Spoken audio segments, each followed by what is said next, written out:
Motona Tembe là, héritier Watanabe, Gogan, je crois que Guillet Boblé, Azozela, Amona, Steve Monope, Azozela, Mona, Motona Tembe, héritier Wata. NL. Comment mon frère? Très très bien. Joyeux anniversaire. Merci. Comment on l'appelle? Moi, imagine, on a Instagram, mais on a s'inspiré na Batouana.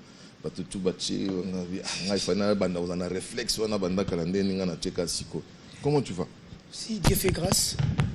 Dieu fait grâce et semaine les gars qui moi chargé, mais il sourit bien. Il sourit bien toujours si ça les lots.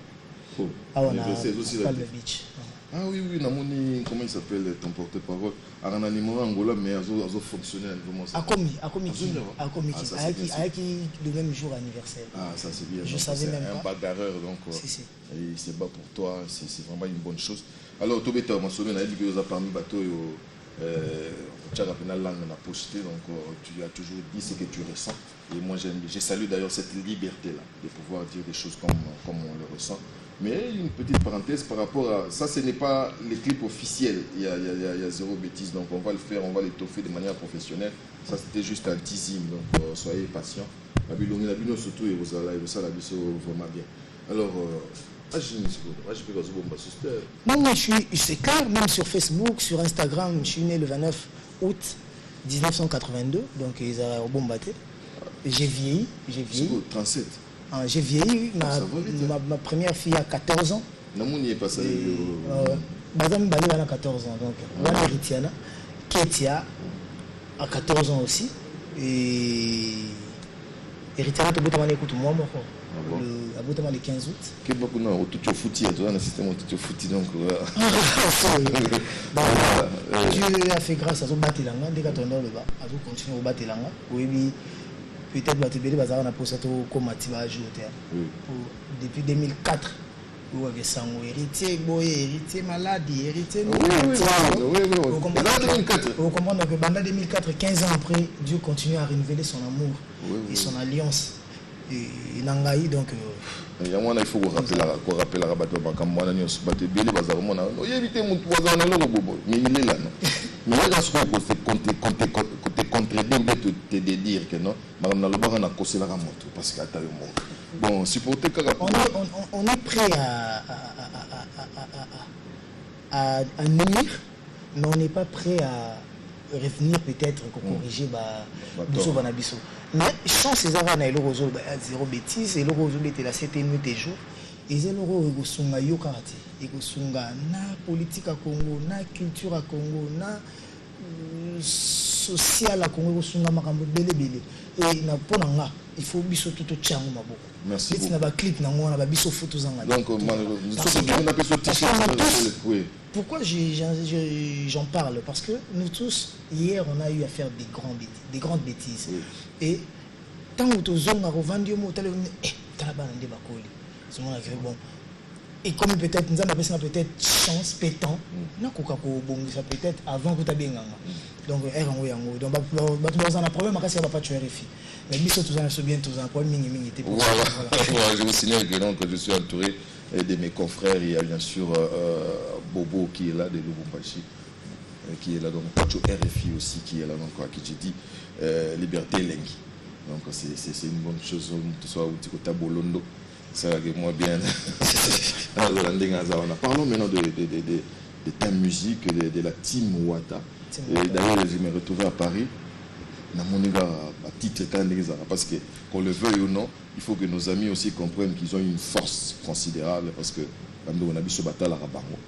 En tout cas, on a vu ce bataille à la rapacité. Il y a eu des départs. Et ça, c'est un choc ou bien. Bon, tant que Salamaki et Zazaki déjà préparé. Et c'est le mot bon. Déjà na yoka.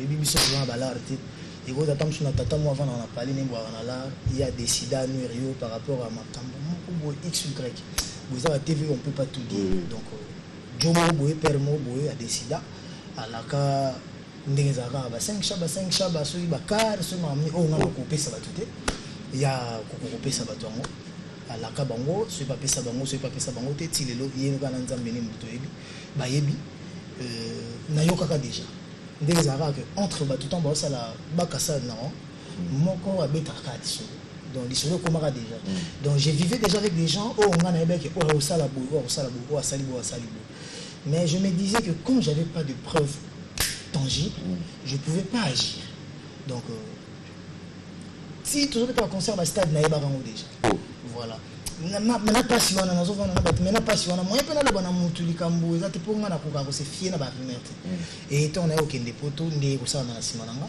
mais oyebi kaka internet na biso bato nazwa presse en ligne bandika koagrave likambo 11 musiciens basali départ voilà mais il y a eu un accompagnateur il y a eu un drummer il y a eu un soliste il y a eu deux chanteurs et un animateur. Donc, l'animateur apparemment il s'est rétracté. Le drummer s'est rétracté, donc voilà. Et Nzambe ndenga ibosala makambo.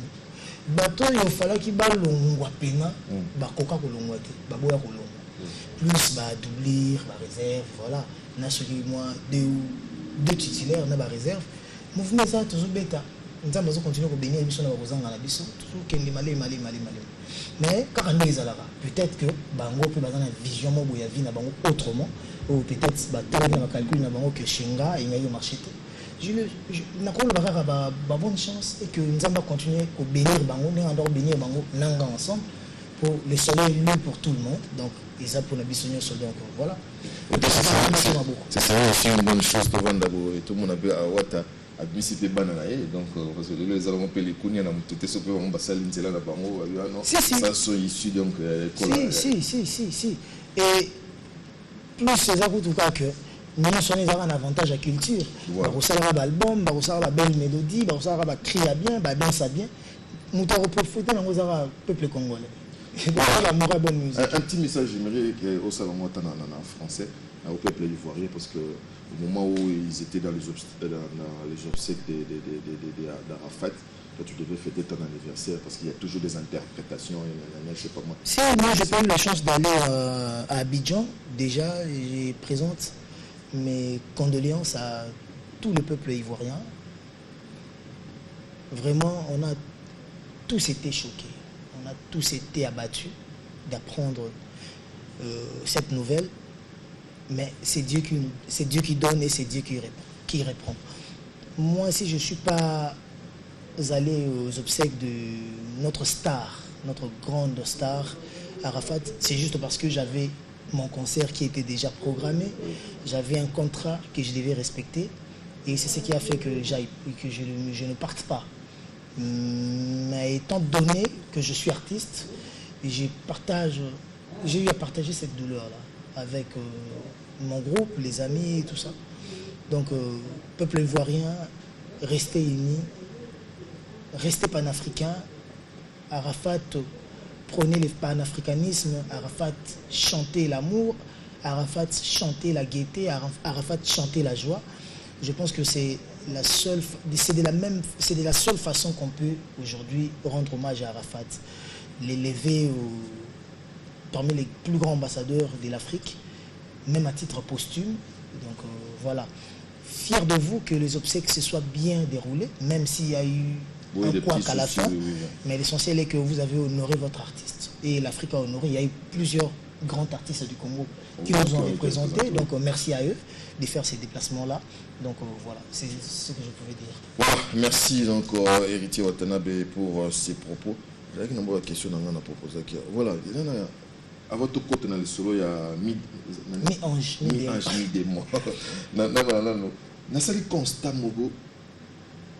Héritier Watanabe, c'est le rare artiste dans la maison mère. Abimi kuna en bonne et due forme, c'est-à-dire à sonner qui mokanda, à lui qui abimi. Mais au lieu, aux alana appui à bafani à maison mère, na comprendra tout nire ba se pela les gens qui tirent sur toi, c'est beaucoup plus les gens de ta maison, c'est-à-dire de là où tu viens. Ça me paraît un peu paradoxal. Il ne fallait pas que tu partes, tu avais promis quoi. Vous aurez comme adversaire, comme ennemi, les gens de votre propre maison. C'est biblique. Ça dit tout. Obi, le Christ a tout dit. Si on comprend le Mamoto Vivaro, dans le Nouveau Testament. Le Christ, dans le Christ a tout dit. Pour moi, nombreux, quand nous avons la maison mère, oui, bien même nous, dans le plateau, nous avons un point. Mais je me disais que, il faut il faut ça ma propre main. Moi, dans ma tête, je croyais que si j'ai fait beaucoup d'années dans la maison mère, je n'ai pas compris. Donc, je n'ai pas chez Zalaté. C'était une erreur. Parce que les lots, au moins, on a que 3 mois, 4 mois, 6 mois, 1 année, on a bien vu. Mais tout ça mal vu. Bon, après, on fait avec, comme dit Sylvain BH, on a Kolongananga, on a passé. Après, je me suis décidé à écrire une lettre. On a commis lettre nanga. On a corrigé la lettre nanga, on a objet. On a demande d'explication. Donc, quand j'ai écrit ma lettre, on a présenté la lettre nanga na mutumoko. Maître Tete Kabouakaboué. Il y a une lettre nanga, c'est comment objet demande de démission. Donc, il y a au sein de ce qui va bouillir. Donc, obligé de faire la démission, même si moi je ne te pousse pas. Tout ça, pour ne pas faire mal, quoi. Non? Voilà, parce que ce qui représentait, la maison mère, son patron, sa famille, pour moi.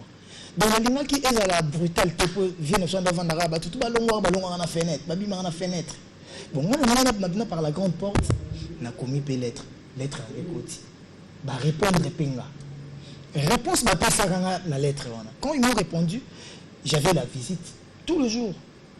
Il y a des membres de maison mère qui venaient chez moi pour me dire que non, il faut poser la vieille. Lettre Pégoya, refus que n'a démissionné. Mais comme il y a une bonne déjà, il y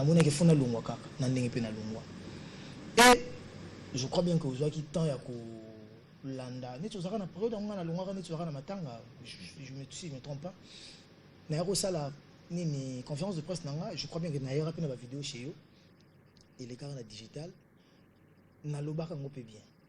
Moi j'ai quitté Wenge Musique à Maison Mère pas parce que le président Wenge Musique à Maison Mère salinga likam, pas parce que o ba futaranga te, pas parce que o ba nyokolinga to, parce que ba diminuenga na longue car parce que na koli et nous avons sous place parmi tous les jeunes au bazar.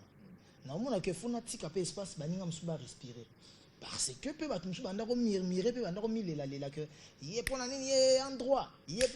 donc pour moi c'était un temps qui a bendana pour que mais lorsqu'on démarche mais nous sommes tout et simba dans karaté donc nous sommes tout et bima dans pekama ben na évité ce qu'il fallait peut-être dire na longa na ndakofinga comme tout le monde pongai na évité à moins que je me trompe banda na longa maison mère tilelo na loba makambo moko teza négatif. Oui, ou bien il y a eu une incompréhension ou bien tu es incompris parce que mutu oyo il faut avoir appui. Je l'ai dit à plusieurs jeunes au Babimana c'est bon quand c'était que sur bolongo lelo ba fanatique na bino ba robota na maternité. C'est-à-dire que ce sont les fanatiques qui ont été, je ne sais pas moi, c'est Papa Wemba, les fans qui ont été chez Kofi, qui en retour aussi vont commencer à aimer ce que vous faites. Non, il faut la bénédiction. Il y a ta maison mère. Ça paraît un peu paradoxal. Quelle est la démarche maintenant il faut faire pour qu'il y ait... Non, il n'y a pas de démarche. Il y a zéro démarche à faire quand on a zéro bêtise. Il n'y a pas de démarche à faire. Non, il n'y a pas de démarche à faire. Pourquoi? Parce que Webi Nga se comportera. Webi peut erreur sur ceux qui moi dérapage tout ceux qui n'a moins incompréhension. Je sais m'excuser, je sais dire pardon quand il le faut. Mais ceux qui le cambouisati. Voilà, je pense que j'évolue bien. Vendredi, c'était à $50. Léon Beta, 12 000 francs à Palm Beach pour nous clôturer ma vacances. Et je les bien. Mieux vaut bon que nous avons des démarches ils en ont peut-être nuisibles. Parce qu'il faut qu'on se le dise. Dans l'art, mingi to lingana dans sens bien. Et na lobité que bon la maison mais ta maison va lingana te.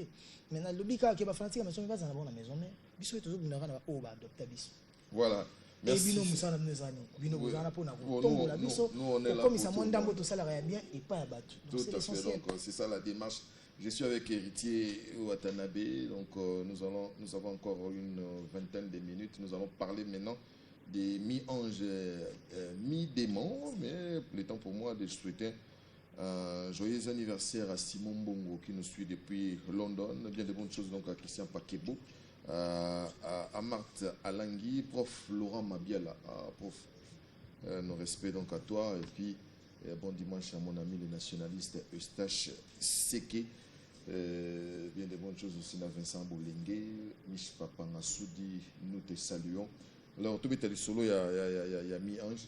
Il y a qui indiscrétion, comme on a été, héritier Wata, album mais là les sous par le simple fait que ma parole est basée sur Maramna Bangoa.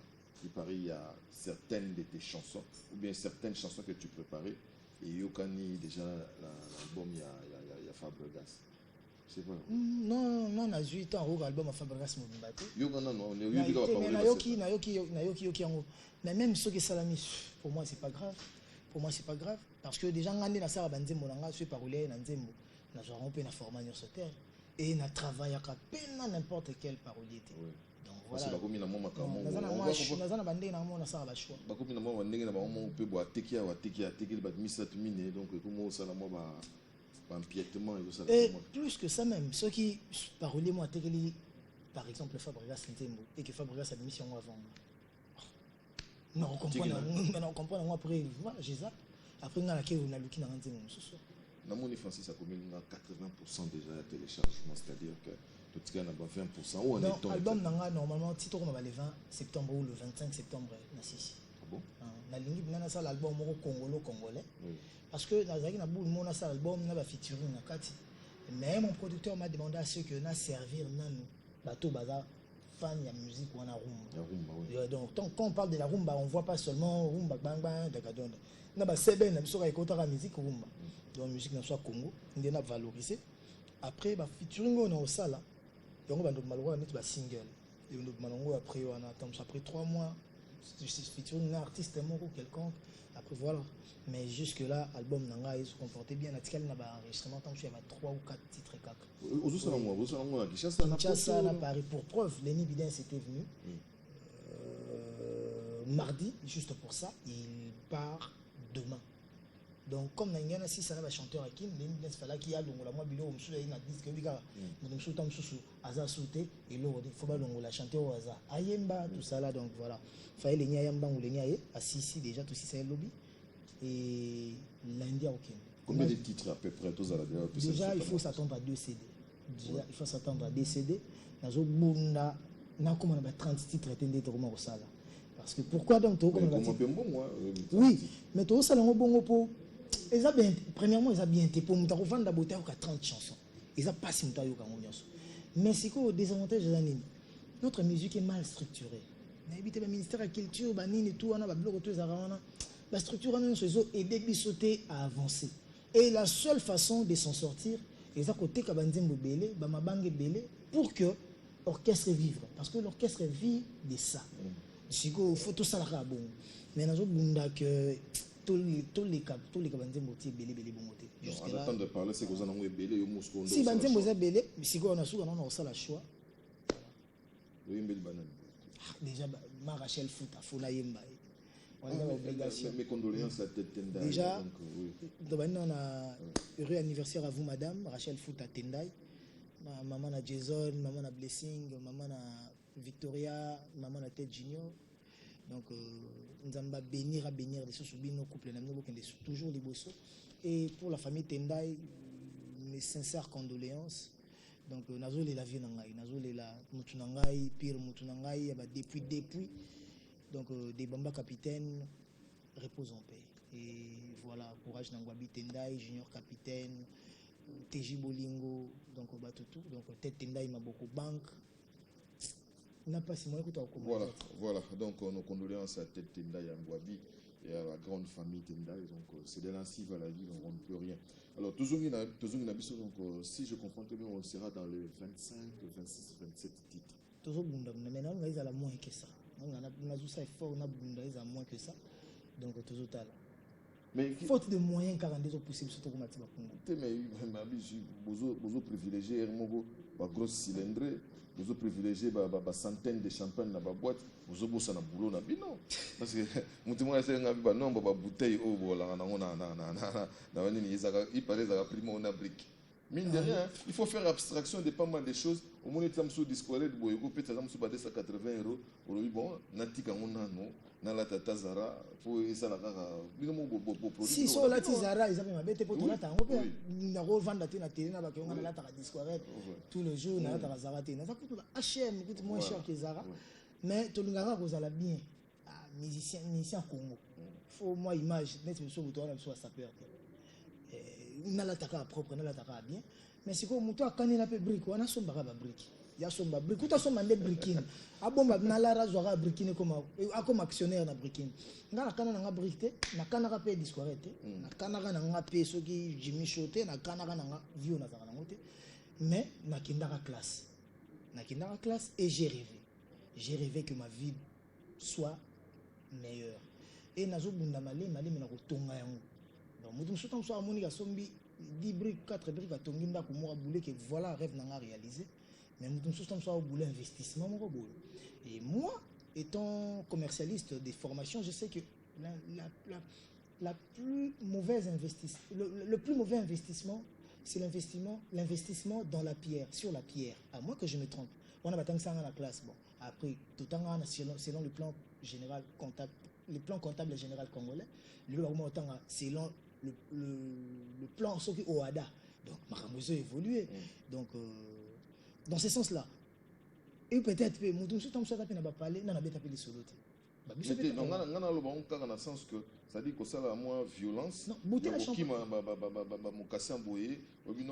Na champagne mais na mikolo na bomsana na lukana somba ba acoustique na ba guitare acoustique na studio na moko pe ba nini là. Si, c'est une bonne idée, c'est une bonne idée, mais champagne peut être sur mon que héritier vendre la boîte azo bailler champagne. Mais tant sur héritier son bailler champagne, tant sur Bouba Diop tant son bailler champagne.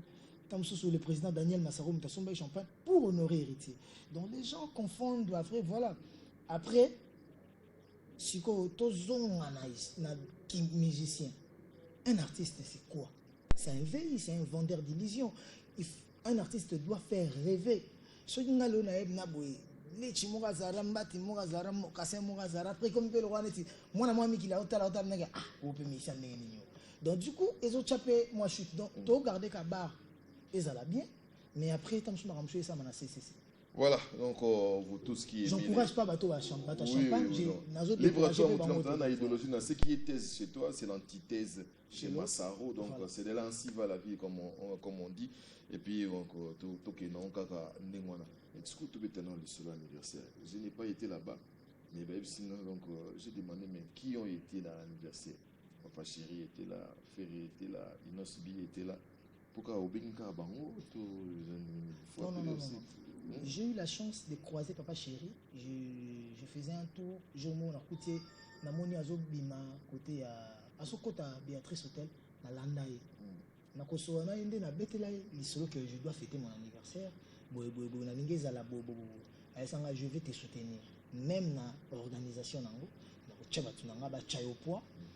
et jour en gros ceux qui n'ont pas salaté donc ça est fort naïa Aza coûté prouvé mes condoléances Papa Chéri auto perdre pire moutunaï oui c'est son intendant quelque chose voilà donc beaucoup de courage et na ba membre sur BCBG mes condoléances na famille biologique père de qu'on a vu sur auto Kenya. Donc voilà Papa Chéri m'avait déjà promis ça et faire Richard des poules j'ai eu à l'écrire c'était même vite fait je l'écrivais sur WhatsApp na komele que nao na tindeli affiche nanga à répondre maman que envoie-moi mes invitations et je t'envoie mon secrétaire général Azoya pour na azo invitation nanga donc SM vous avez déjà danger il n'ose bien avec na Libanda je crois avec na pays Angola et toi ndako sola tu as na elo mobo il faut to keminaye ba bengsenga naye il y a une fête moko arrivé dans les solos na wana ndep azami na Instagram ndito ko so bimamba concert nanga ndina yo sepe ke ekozala sengo makasi que yo pina ozala wana talaka bato babina donc nalela yango tellement mabe yo pe ayesinga kutu donc nazo forcer nazonga Kinshasa ya mbangu nazala et le jour akomaki le jour ayaki donc j'étais très honoré mais bamasa bayaki ebele bamasa bayaki ebele ba DJ Amaru la bayaki donc ba DJ Ray bayaki ba DJ Abdul bayaki ba papa tout jeune d'Afrique bayaki nani suna bosani donc mobiki sisusu ayaki wana sekisi ba danger donc voilà et donc voilà et mutaki ko buka makambo nde Abed Achour asali ba scandale moko wana musicien mais ce que tu vois mécène azame na compte oui je suis pas contre lui Abed Achour je te salue mais na nga tout na contexte ndule donc ninga ya ndule na lobi yango c'est pas on azuluka na tia polémique mais nazulinga après ba musicien mususu ba yakite baza en Côte d'Ivoire oui je comprends c'est-à-dire que nayo mona ngo izokoma natala ko na Instagram natala ka Inosbi nani yango sur ye mo ndia longola nga bona otanga kombote mais natala ka bino parce que au mona on se rendre compte que sur notre anniversaire non il y a seulement une catégorie de gens nombre mo ba musiciens mo bo ba souhaiter yo puis sur notre album to yelo mo Innocent Balume bimi au mona que non héritier au Tchango wanini et ça la neti moi propreté sans pour autant bolingango mais ça commence à se définir de la sorte non toujours qu'il ne voit plus moi manque à bolingango donc on dirait on a vu ça qui telingati oh il y a même si des telinga te merci connaître na terrain wana na bango côté Innocent Balume pour na zoé na mwana muke aza trop jeune aza mwana muke makasi to koma ko latise makambo moko boy oh tamso to ko baby sa été aza mwana muke biso photo linga ye to chéri biso to ba mission congolais na yebite ceux qui na Congo tozana na mwana moko ya moins de 10 ans ayema na Kinshasa ningisa Kinshasa oyo aningisa Congo pardon oyo maintenant cap pour toyoka ba bébé rico na Innocent Balume banda bima Innocent Balume imbana ba école na ikena na ba state ningisa mokili ti le lozo maintenir donc on a fier na ye na publier na kabulwana sans arrière-pensée bon, donc voilà album à Fabregas c'est bima qui avant à Fabregas c'est bima qui ocheti te na publier Fabregas na publier Fabregas te tant sous na qui affiche na moté na reço soit personne n'a publié j'ai aucun problème na Fabregas je voudrais même pas parce que nous avons dépliqué bima qui imagine nous avons dépliqué bima qui to kutana kitena to kutana non tena dépliqué mais na du temps batindeli ngango na suis yango na publié peut-être il faut reste batindeli ngati ba yebisinga ke beaucoup otage ya ba poche na bino c'est-à-dire que ozana osawa na ya rotia Anita Morabu to kutana te ngai sana mone santo solola na yoka nzembo ne à Lyon na sepel na postango wana nzelete yo za mutabanzele gaz fabulous na posta nzembo na déplique na posta nzembo raso na yoki plus ba batindela nga la roue ba bureau na bango te bango moko pété fanatique mo so tinga na sepel na yo ba bureau na bino koma wata yete ko sopa yo mutu mususu peso ke na terrain ke anniversaire na yo ya lingi bino bo souhaiter mais est-ce que na oyanga ya souhaiter kinga voilà par exemple mutu mo botama na septembre ngana botama na août yo souhaiter kinga ti comment zo linga ngati biso bata janvier bo so ngo banda kinga ti bino no so tout botika no kara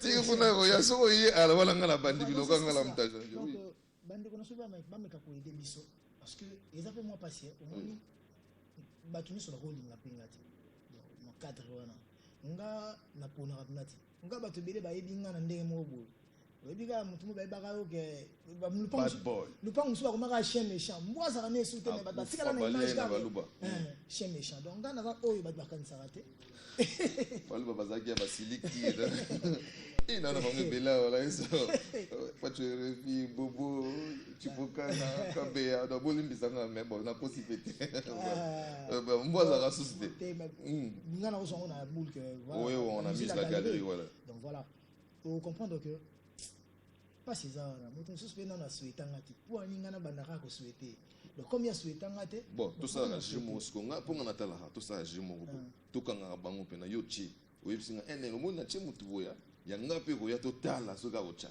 nasala ngo truc nzambe na ba ça on est nani asala azokisi la na otanga ba komba batute nasala ngo truc ke muto asengenga nasala akomenga na message tala boy na zui pe ngona bien bon na muto ngo persona makufa déjà te muto asenga nga service wa tala boy mo soko sali boy ko sala bien pona image bo c'est bon pas grave ndeko na ngana osala asenga pona yete pona muto mususu na sala pe mamutu bazwango pe ba postango pe mais quelques jours après c'était mon anniversaire même pas 2 semaines ils l'ont pas fait ou peut-être ils attendaient à ce que ngana komela donc comprendre que d'où du coup na moi ki boto tikala na bon. Voilà, on s'achemine vers la fin parce que Bisso avec le bien il faut tout gagner Mazembe Kalate Kalamini tout pour la bobo. Je vous rappelle que vous en avez ça. Donc Bisso a photo gagner parce que Bisso a Kolo Mabele. Je me permets donc de souhaiter un bon dimanche à Kwangila Lele Titi Espoir. Bien des bonnes choses à toi. Laurent Sokoko. Bogarti Napoche, je te salue. Bogarti Napoche, Laurent Sokoko, Sokoko Hotel. Freddy Forme Mavungo, je te salue aussi. Namoni tokomoko mona suka pona bale donc non mona zoka moko tu yo ba kiteke match la Francis Diba ba na vidéo na so concert na zoka mo dans la sur retard dimanche fait boucher la raté match ezali na que ba président Tshisekedi héros pardon dimanche boucher la raté oui d'accord donc voilà bana veille on a vu que ba motivé hyper motivé donc avec le président général Tango Fort donc général Kumba Tango Fort tebi ke bana via ba osepela mais côté okuna pe eza ruinda po bana président Moïse Katumbi chapo bi bazawana yemo pa jazongo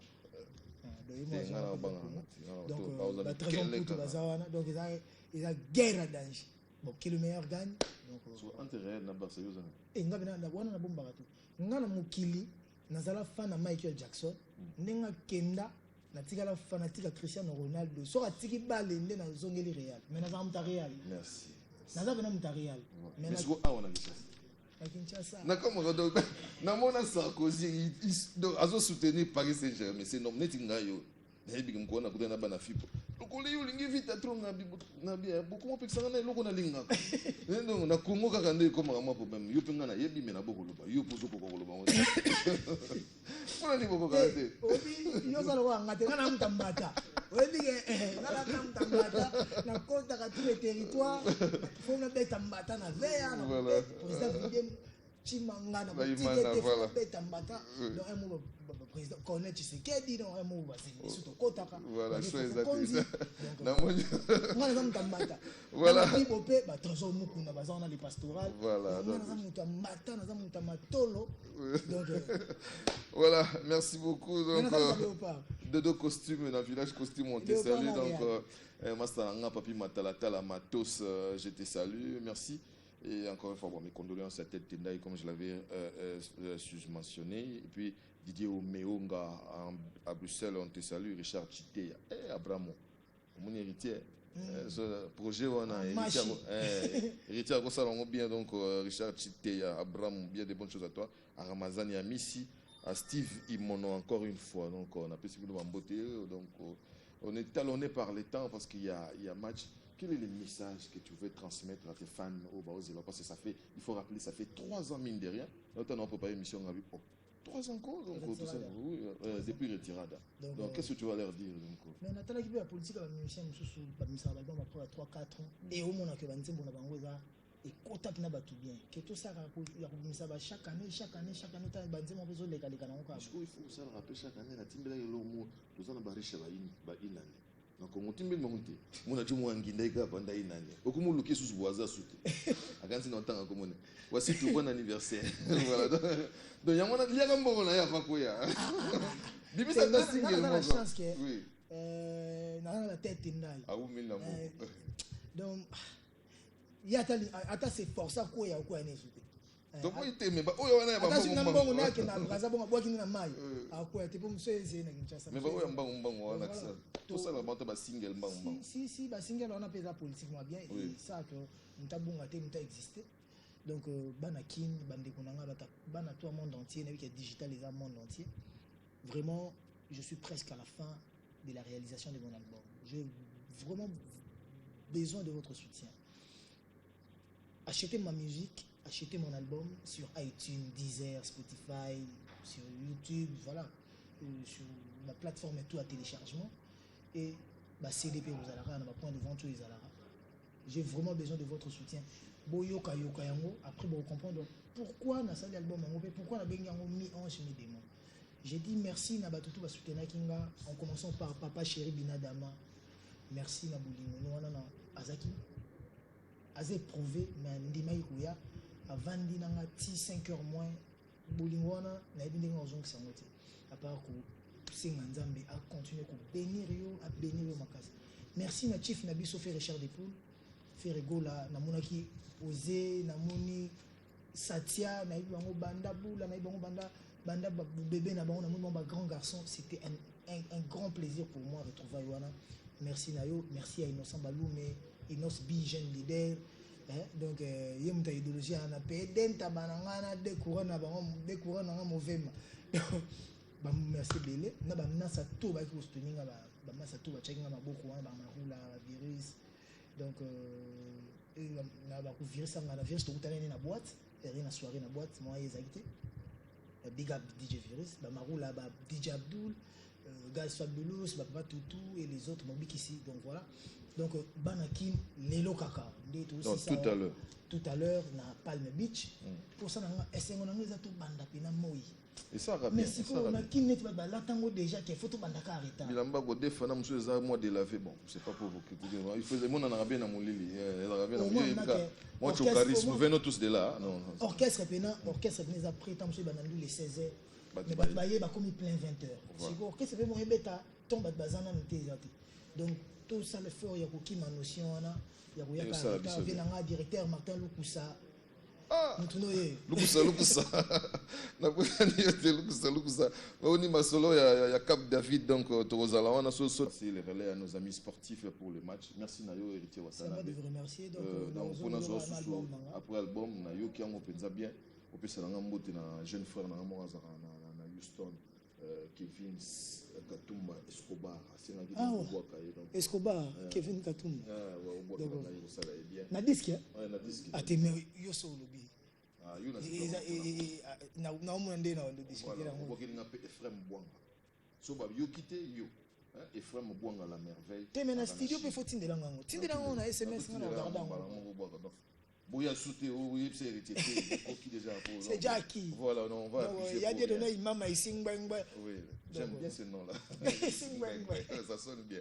Voilà, on se retrouve le dimanche prochain pour un autre numéro de section musique. Donc, merci merci. Donc la tradition exige assez que Nassi sera toujours na moi vraiment donc my Mary my Wendy and my Paris. Demain c'est la rentrée, that is my family. Merci na ndeko nangai vieux boula na state abi nanga tikolo barato souste que this is my family, that is my family. Tara biso ba nazarana bino bo corrigeanga jamais. Voilà, on se retrouve le dimanche prochain pour un autre numéro de section musique. Bye.